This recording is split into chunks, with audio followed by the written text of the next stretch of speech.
Welcome to the deep dive. So, you asked for a way to really get Sardinia, Italy in just 2 days. A real challenge. It is, but a fun one. Sardinia's got so much going on. Exactly. So, our mission today is to lay out, a perfect whirlwind itinerary, something for a first-timer, hitting the highlights, giving practical advice, and definitely hinting at the amazing food. Right, we've gathered a bunch of info to really boil it down for you, get you inspired, and ready to actually book that trip. Perfect. So, Sardinia, big island, Mediterranean Sea, what makes it tick really quickly? Well, it's not just another Italian island. It feels distinct. Ancient sites everywhere, incredibly diverse landscapes, coast, mountains, and its own unique culture. It really draws you in. Okay, so this 2-day plan is like a concentrated shot of Sardinian essence. That's the idea. A real taste to make you want to come back for more. All right, let's dive into day one then. We're focusing on the south, right? And Cagliari. Yep, Cagliari. It's the capital. Main airport's there, Cagliari Almas. So logistically, it's the obvious place to kick things off. Imagine landing, boom, you're heading into the city center. And the city center has these historic districts, 4 of them? Yeah, Castello, Stampace, Marina, and Villanova. Each has its own vibe, but for a quick trip, Castello is probably the key one. Why Castello specifically? Well, it's the Hilltop Castle district. Think classic old town cobbled streets, but crucially, it's got these ancient defensive walls and lookout points. You get amazing panoramic views right away. Ah, okay. Instant payoff. Exactly. And it just wraps up so much history in one place. You feel it as you walk around. So while you're exploring Cagliari, what are the absolute must-sees, even if it's just a quick look? Okay, definitely try and get a glimpse of Poeto Beach just to see the coast. Then Il Castello itself, the Bastione di San Remi for more amazing views. Right, those viewpoints sound key. They really are. Then there are the old towers, Torre di San Pancrazio and Torre dell'Elefante, super impressive medieval structures. Plus the cathedral, Cattedrale di Santa Maria. And for history buffs? The National Archaeological Museum is great, Museo Archeologico Nazionale. There's also a Roman amphitheater, Anfiteatro Romano, and this intriguing crypt, Santa Restituta Crypt. Wow, okay. That's a lot packed in. You probably can't see everything in half a day. No. Definitely not. But even seeing a few gives you that sense of Cagliari's deep history. It's been important for thousands of years, Roman, medieval, it's all layered there. Tangible history right there. Precisely. Okay, so after soaking up some Cagliari atmosphere, what's next for the afternoon? Sounds like a little trip. Yeah, this is pretty cool. We suggest heading south, about a 40-minute drive, give or take, to the Nora Archaeological Site, right down near the southern tip. Nora, what's special about Nora? It's ancient. Goes back to the Phoenicians, maybe around the 8th century BC.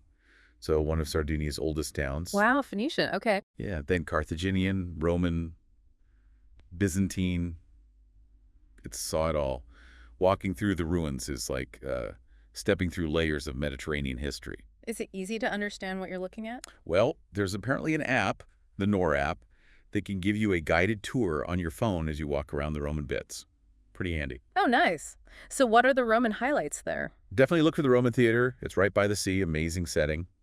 The Terma Mare, the thermal baths, also right on the coast. Imagine that. Baths by the sea, nice. And the Atrio Trestastilo, it's a house with this cool pillared courtyard and, importantly, some really well-preserved mosaic floors.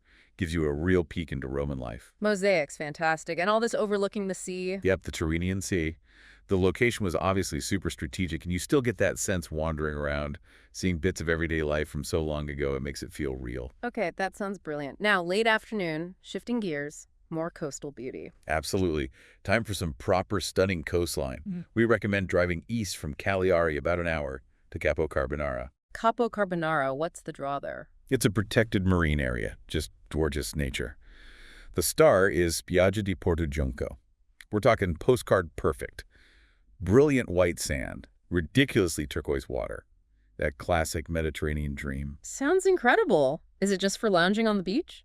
You could, but if you like a view, and who doesn't? There's a short hike up to an old watchtower, the Torre di Porto Giunco. The panoramic views from up there are meant to be spectacular. Hike with a view, I like it. And quick heads up, nearby there's the Stagno Notary Lagoon. You might actually spot pink flamingos there. Flamingos? In Sardinia? Seriously? Yeah, apparently. That's a wetland habitat. Yeah. You get the amazing beach, the views, and maybe some wildlife. Pretty special mix. Adds another layer to the natural beauty. Okay, day one is packed. Let's talk food. What should you aim for? Well, Being in Cagliari and near the coast, fresh seafood is the obvious and delicious choice. Maybe find a traditional spot in the Marina district. Sounds good.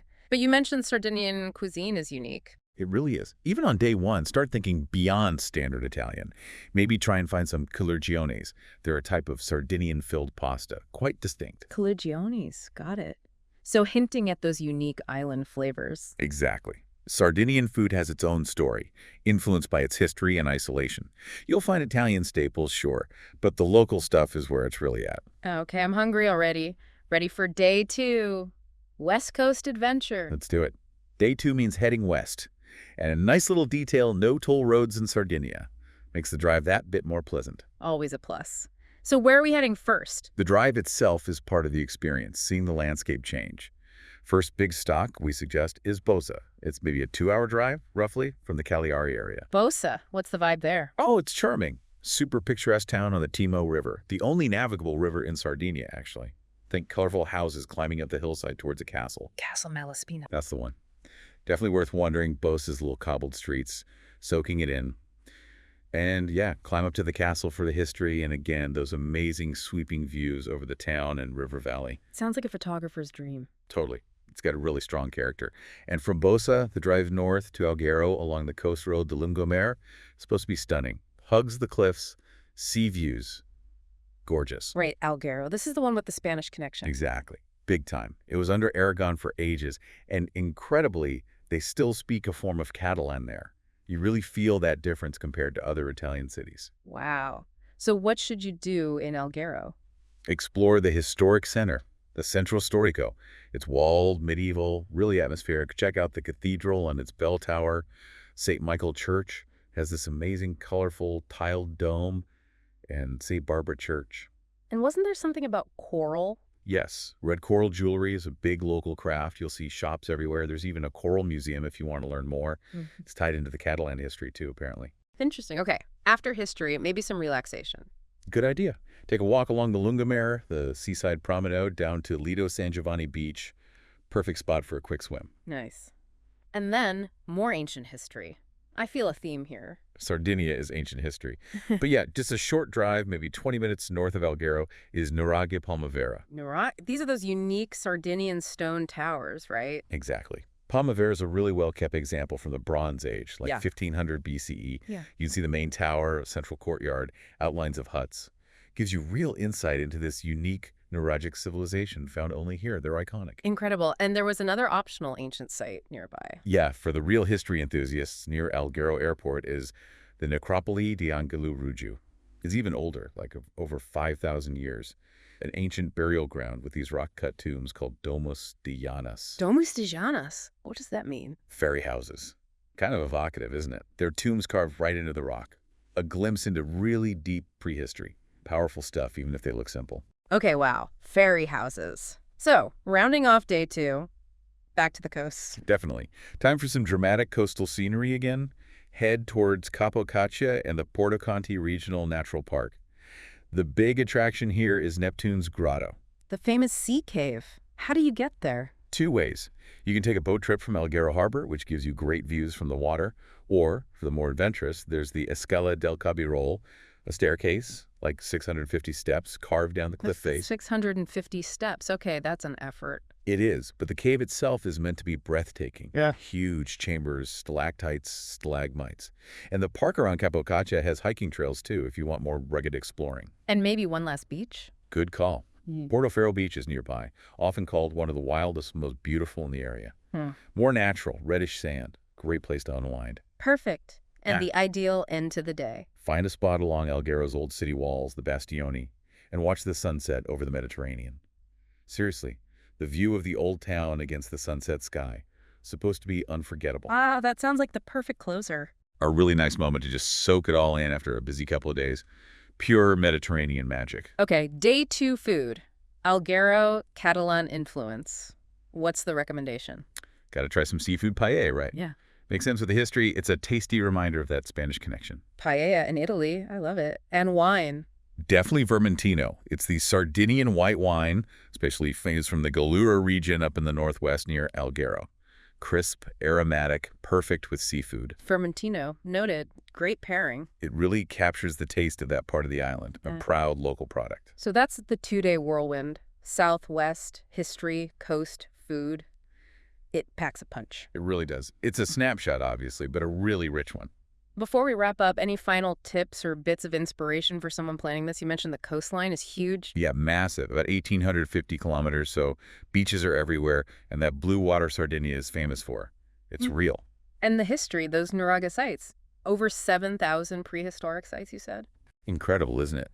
Dating back way before 1000 BC, those Nuraga monuments are just unique to Sardinia, a real ancient mystery. Plus the language, Sardo.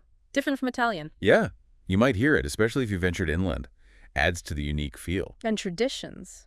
Festival. Oh, definitely. If you happen to be there during Carnival, especially in places like Momoyada or Otana, you might see the Mammothones and Isodor's processions. Yeah. Ancient masked figures. Very unique, very Sardinian. Quite different from Venice, say. Sounds intense. It's deeply rooted in tradition. A really powerful cultural experience. Good to know. And getting there is easy enough. Airports, ports. Yep, 3 airports. Cagliari, Olbia, Alghero, and major ferry ports. It's well connected. Best time to go. Avoid peak summer, maybe. Probably wise, yeah. Yeah. Spring, like April, May, or early autumn, September, October, tend to be great. Pleasant weather for exploring, less crowded. Still warm enough for beaches, usually. Makes sense. And we mentioned food, but just reiterate, it's important. Hugely important. Expect great hospitality, amazing local ingredients, be adventurous, try the local specialties, and the wine besides Vermentino. Try Carignano, a lovely red from the south. And what about the interior? We focused on the coast. Right. The interior, like the Barbegia region, is much more sparsely populated, very traditional. It's considered the heartland of Sardinian culture and language. A totally different experience? Rugged, mountainous, something for a longer trip, perhaps. Okay, great context. So this 2-day plan is really a launch pad. Exactly. A taste of the history, the incredible nature, the unique culture, and food. Enough to give you those aha moments and hopefully make you book the flight. We really hope this deep dive has done just that, sparked your curiosity for Sardinia. It's just scratching the surface, really. Think about it.